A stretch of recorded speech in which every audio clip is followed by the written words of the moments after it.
সকালবেলা দেখেন গেটে আইছি গাড়ি লোড করার জন্য। গেটের সামনে চার দোকানে দেখেন কি পরিমাণ গ্যামজাম। কাস্টমার খাইয়ে দোকানদারে টাকা দিচ্ছে না, দোকানদার আবার হিসাবে টাকা বেশি নিচ্ছে। ভুলভাল, এটা হচ্ছে পদ্মা গেটের নিয়ম।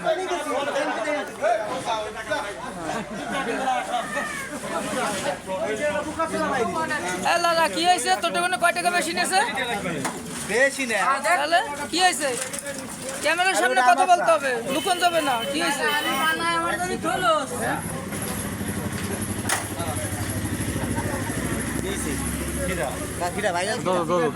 কি হয়েছে? এই যে দোকানদারের বাসা দেখেন কি পরিমাণ। এই যে এই লোক বাকি খেয়ে টাকা দেয় না। এই যে এই লোক এই যে বাকি খেয়ে টাকা দেয় না। আমি 1 লিটার তেল দিছি তাও কম।